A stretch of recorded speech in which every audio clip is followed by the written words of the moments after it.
Hi guys and welcome. Today I wanted to test with you if we can use a speaker as a microphone. So the speaker that we will use will be the two speakers that I removed from an old computer.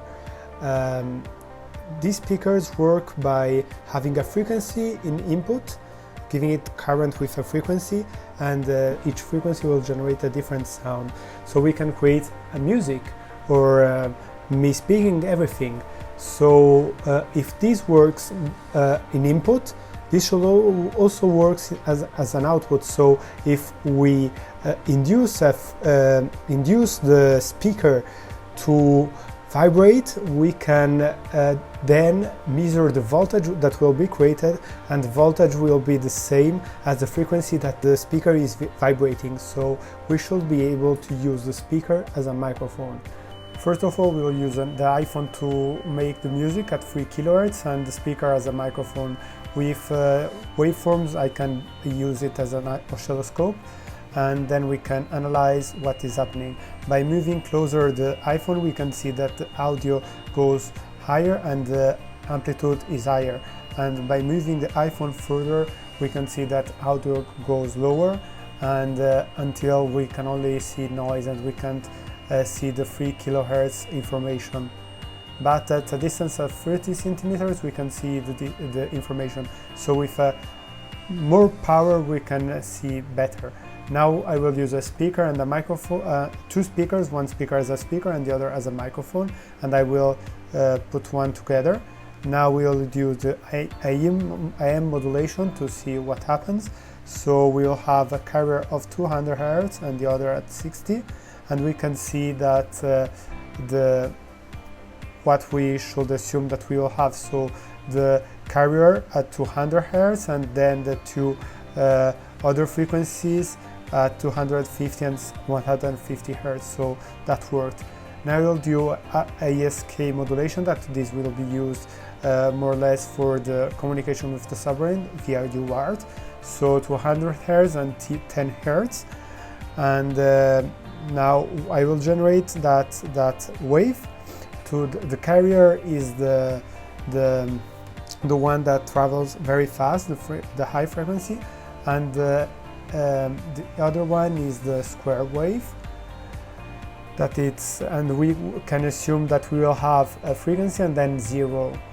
So yeah, this will be what we will have, and now we can see by turning on the oscilloscope and the waveform, we can test the wave. So here we can see the information. We can see that it gets attenuated, and we can see in blue the transmitter and in yellow the receiver. So yeah, we can see that we can use this kind of transmission to transport information. This will be used in UART communication probably, and yes, this looks pretty good and promising. And yeah, most probably I will just have to use a microphone, since we saw before that the signal gets very attenuated with very short distances. But another thing maybe is the power of the audio. If I use a bigger speaker that makes vibrate much more air, maybe we can transmit much further. So these will be other things that I will have to test, and I will update you soon. Yeah. Other than that, this is the first part of my big project that will be about making an underwater AUV, autonomous underwater vehicle, or ROV also.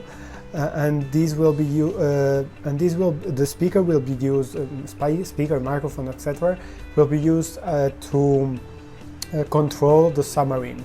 Why? Because a submarine can't, because radio frequency can travel very further underwater. The 2.45 gigahertz frequency we use in almost everything nowadays can only travel a few centimeters, Afterwards, it gets attenuated too much to be read. Whilst the megahertz frequency that was used 10 years ago by airplanes can travel 1 or 2 meters underwater, but I want to control the submarine and receive information, telemetry information at depths much further than 2 meters, like 10, 20, 30, 40, 50 meters. So the only way to do that is by using audio frequency, ultrasound, to transmit information. The idea is to use PSK modulation to transmit information. So if you can see in that picture that I am showing you now, you can see that when there's frequency, it's a 1. When there's no frequency, it's a 0. So with this, we will be able to make like use other types like UART or SPI communication with this. Most likely we will use UART.